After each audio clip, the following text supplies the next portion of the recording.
Hello વિદ્યાર્થી મિત્રો, મારું નામ છે સોના મહેતા. મહેતા ટ્યુશન ક્લાસીસમાં આપનું સ્વાગત છે. ગઈકાલના વિડિયો લેક્ચરમાં આપણે કાલ્પિયસનની ગુણન પ્રઘાતની રીત વિશે સમજ્યા હતા. અગાઉના વિડિયો લેક્ચરમાં પણ એ જ સમજતા હતા. આજે પણ એ જ સમજવાનું છે, પણ થોડાક ફેરફાર સાથે. જેણે પણ અગાઉના વિડિયો લેક્ચર નથી જોયા તે પ્લેલિસ્ટમાં જઈને પહેલા અગાઉના વિડિયો લેક્ચર જોઈ લે, પછી આ વિડિયો લેક્ચર જોવે. હવે આજે આપણને xy ની કિંમત આપેલી છે. x ની કિંમત પોઈન્ટમાં આપી છે. વિદ્યાર્થી મિત્રો, જ્યારે પણ કિંમત પોઈન્ટમાં આપી હોય ત્યારે uv વાળી રીત જ લેવાની છે ફરજિયાત. અને આ જે કોષ્ટક બનાવીએ છે તે પોઈન્ટમાં નથી આવવા દેવાનું. તો કોષ્ટક પોઈન્ટમાં નથી બનાવવું એના માટે શું કરવાનું છે? તો અહીંયા 1.6 2.2 જે કિંમત આપણને આપી છે એના ભાગ્યા 0.1 કરીશું. એના ભાગ્યા 0.1 કરીશું એટલે કિંમત આખી થઈ જશે વિદ્યાર્થી મિત્રો. એટલે કે આ જે સરવાળો મળ્યો સિગ્મા x, y નો સરવાળો મળ્યો સિગ્મા y, એના પરથી આપણે x બાર અને y બાર શોધી લીધા રોજની જેમ. 18 ભાગ્યા 9 એટલે 2, 50,500 ભાગ્યા 9 એટલે 5611.11.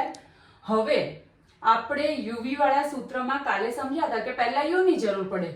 તો u બરાબર x માઈનસ આમાં જે સૌથી નાની કિંમત છે 1.6 અને છેદમાં 0.1. આ છેદમાં 0.1 લઈશું વિદ્યાર્થી મિત્રો એટલે કિંમત આખી બની જશે. 1.6 ભાગ્યા 0.1 કરીએ એટલે કિંમત થઈ જાય છે 16. આની બદલે કદાચ તમારે આમ પણ લઈ શકો છો કે 10 કૌંસમાં x માઈનસ 1.6 0.1 ભાગાકારમાં લો કે 10 ગુણાકારમાં લો, બંનેનો મતલબ સેમ થાય છે કે તમારે કિંમત આખી કરવાની છે. હવે આપણે અહીંયા આગળ સમજીએ. તો x માઈનસ 1.6 લખ્યું એટલે કે આ x ની કિંમતમાંથી આપણે 1.6 માઈનસ કરવાના છે અને ભાગ્યા 0.1 કરવાનું છે. તો 2.2 માઈનસ 1.6 ભાગ્યા 0.1 એટલે તમને મળ્યા 6. હવે તમને એમ ખ્યાલ આવી ગયો હશે વિદ્યાર્થી મિત્રો કે 1.6 ભાગ્યા 0.1 કરીએ તો એ કિંમત 16 થાય છે. તો 2.2 ભાગ્યા 0.1 કરીએ તો એ કિંમત 22 થાય છે. તો હવે આપણે એમ સમજી શકીએ છીએ. તો આપણે આમ ડાયરેક્ટ બાદબાકી કરી શકીએ છીએ કે 16 માંથી 16 જાય તો 0, 22 માંથી 16 જાય એટલે 6, 19 માંથી 16 જાય 3, 20 માંથી 16 માઈનસ થાય એટલે 4, 23 માઈનસ 16 એટલે 7, 17 માઈનસ 16 એટલે 1, 24 માઈનસ 16 એટલે 8, 18 માઈનસ 16 એટલે 2 અને 21 માઈનસ 16 એટલે 5. આના સરવાળાને કહેવાશે સિગ્મા યુ. હવે તમને આ ખ્યાલ આવી ગયો હશે. પછી હવે બીજું ખાનું આપણે મેળવવાનું છે v નું. v બરાબર y માઈનસ 4200 અને એના ભાગ્યા. હવે જો કાલે મેં સમજાવ્યું હતું કે છેલ્લી બે સંખ્યા જે હોય એને ધ્યાનમાં રાખીને ભાગાકારમાં કિંમત લઈ શકીએ. અહીંયા બધામાં છેલ્લી બે સંખ્યા 0 છે એટલે અહીંયા આપણે ભાગ્યા 100 લઈ શકીએ છે.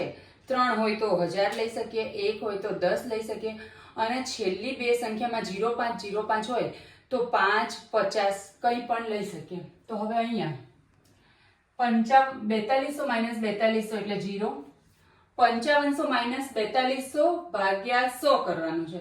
એટલે હવે આપણને ખ્યાલ આવી ગયો છે વિદ્યાર્થી મિત્રો કે બધામાંથી 2 મીંડા જતા જ રહેવાના છે.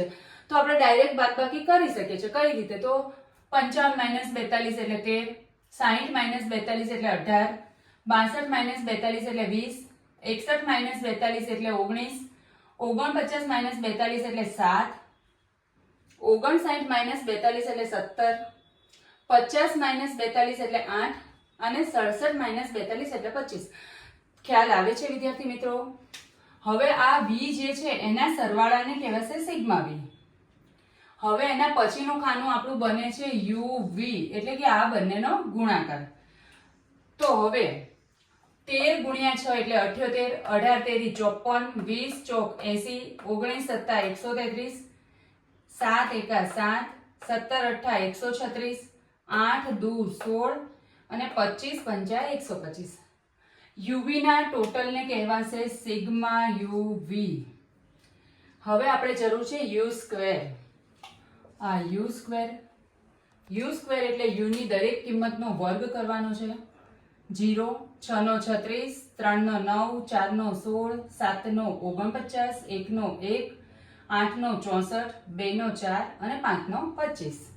હવે આ આપણને સરવાળો મળ્યો સિગ્મા યુ સ્ક્વેર. છેલ્લું ખાનું બને છે આપણું વી સ્ક્વેરનું. વી સ્ક્વેર એટલે વી ની જે પણ કિંમત આપી છે એનો વર્ગ કરવાનો છે. તો 13 નો વર્ગ 169, 18 નો 324, 20 નો 400, 19 ગુણ્યા 19 361, 7 ગુણ્યા 7 49, 17 નો વર્ગ 289, 8 નો 64, 25 નો 625. એના ટોટલને કહેવાશે સિગ્મા વી સ્ક્વેર. હવે આપણે કાલે જે પ્રમાણે સૂત્રમાં કિંમત મૂકતા હતા એ જ પ્રમાણે સૂત્રમાં સેમ ટુ સેમ કિંમત મૂકવાની છે. n sigma u v minus sigma u sigma v છેદમાં વર્ગમૂળમાં n sigma you square minus sigma you square ગુણ્યા n sigma v square minus sigma v square. એટલે કે n ની જગ્યાએ 9 ગુણ્યા યુવી એટલે 629 માઇનસ સિગ્મા યુ એટલે 36, સિગ્મા વી એટલે 127 છેદમાં વર્ગમૂળમાં n ની જગ્યાએ 9 સિગ્મા યુ સ્ક્વેર 204 માઇનસ 36 નો સ્ક્વેર ગુણ્યા 9 ગુણ્યા 2281 માઇનસ 127 નો સ્ક્વેર.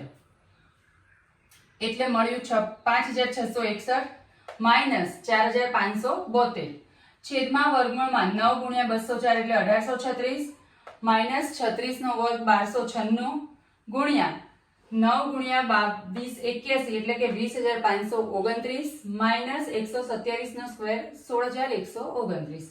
હવે આ બંનેનું માઇનસ કરીએ એટલે આપણને મળ્યા 1089.